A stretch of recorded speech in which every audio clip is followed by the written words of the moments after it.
Hey everyone, I just got my new speedcube from China earlier. Well, actually I got it a week ago, but I wanted to make a short video showing the main differences between the standard cube that I was using and this new speedcube from China. So let's take this out of the box here.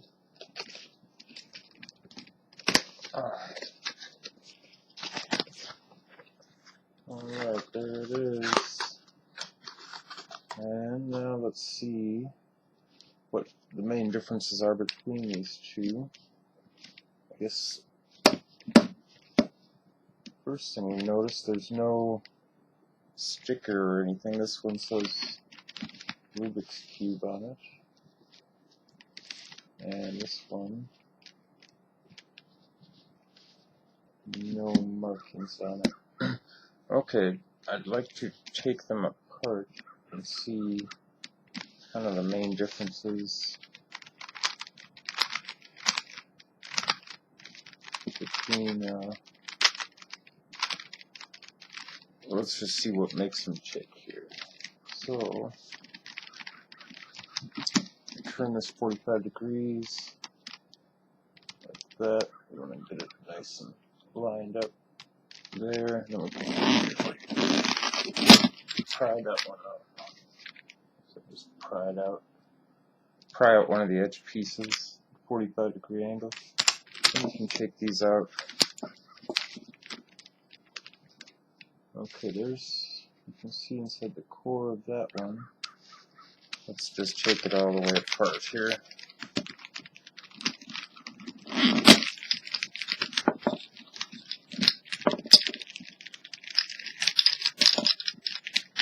Okay, well, I'm only going to take it apart that far, so you can kind of see, like,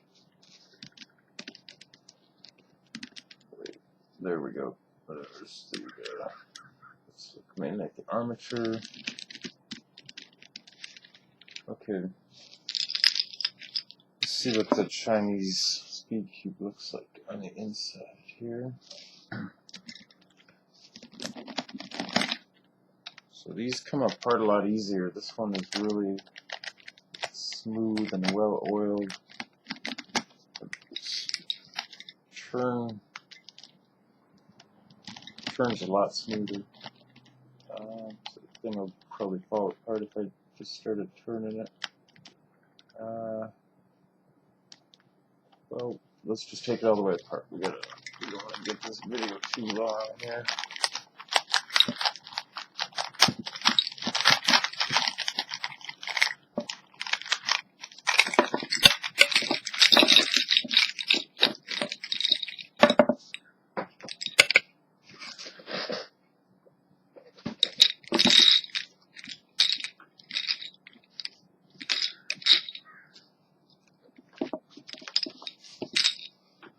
Okay, here's the core of the speedcube.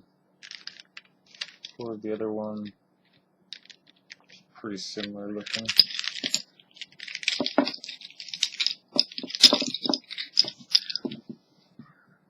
Okay, here's the core of the original one.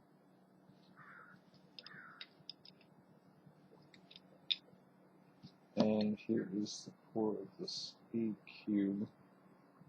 They look about the same.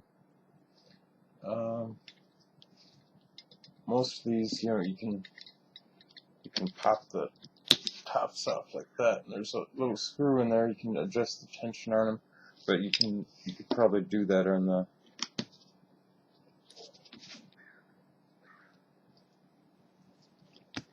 standard cube also. If I can get it off there. They're not really designed as well. Maybe it's only on the white. Okay, well, I may have been wrong about that. I think you can pry the caps off these too, but the speedcube looks like it's easily designed. There's little notches on all the different faces. You can easily get in there with a screwdriver. adjust the tension however you want. Okay, let's look at this edge piece I kind of wanted to look at. This is one of the main differences. This top one is, ooh, there it is. See, this is the standard cube. Notice how it's got kind of a square, like, okay, now this is the other one. Speed cube.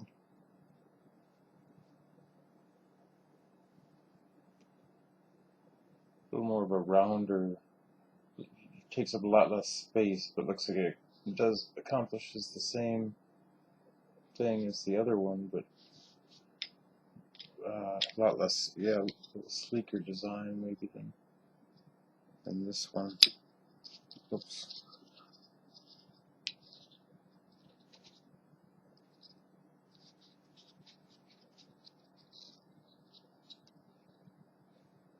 There. Let's compare those. That seems to be the main difference. Okay, I gotta end this video pretty quick, but mainly what that allows you to do when you're turning it, the speed cube won't catch on the corners. It'll corner a lot more easily. Maybe I'll show that in some other video, probably not.